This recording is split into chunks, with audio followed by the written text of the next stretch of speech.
निरानन्दरूपे निजबोधरूपे ब्रह्मस्वरूपे श्रुतिमूर्तिरूपे शशाङ्करूपे रमणीयरूपे श्रीरङ्गरूपे रमतां मनो मे।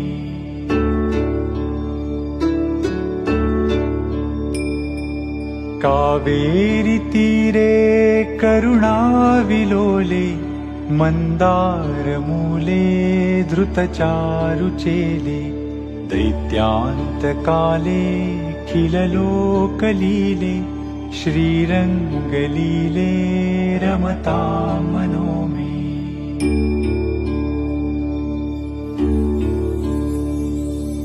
लक्ष्मीनिवासे जगतां निवासे